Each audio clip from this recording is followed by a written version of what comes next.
Hello guys, welcome to our YouTube channel, and today we are going to learn how to check Google Translate history. So to do that, what you have to do is just open up a browser, and in search bar you can search for Google Translate. After searching for Google Translate, it will direct you to this website where you can check your Google translation. So just select a language, and then by tapping on and just enter a word that you would like to translate, and you can see the translation, but you can find a history option. So to find a history option, what you have to do is just again tap on your search bar, and in your search bar what you have to do is you have to search for translate.google.com.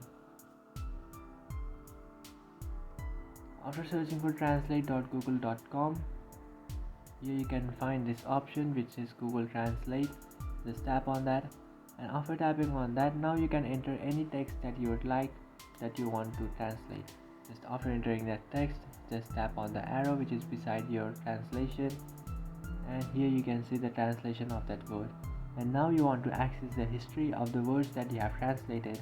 So to do that, what you can do is just tap on the history icon which is on the bottom of your screen, and here you can see the history of translation that you have made in this application. You can select a translation and just hear the translation that you like. You can also clear the history of the translation if you like, so just tap on clear all history which is on the top right, and then clear the history of translation that you have made in this website. So that's it guys, this is how to check Google Translate history. If you find this video helpful, don't forget to like and subscribe to our channel. If you have any doubts, feel free to comment below. Thanks for watching.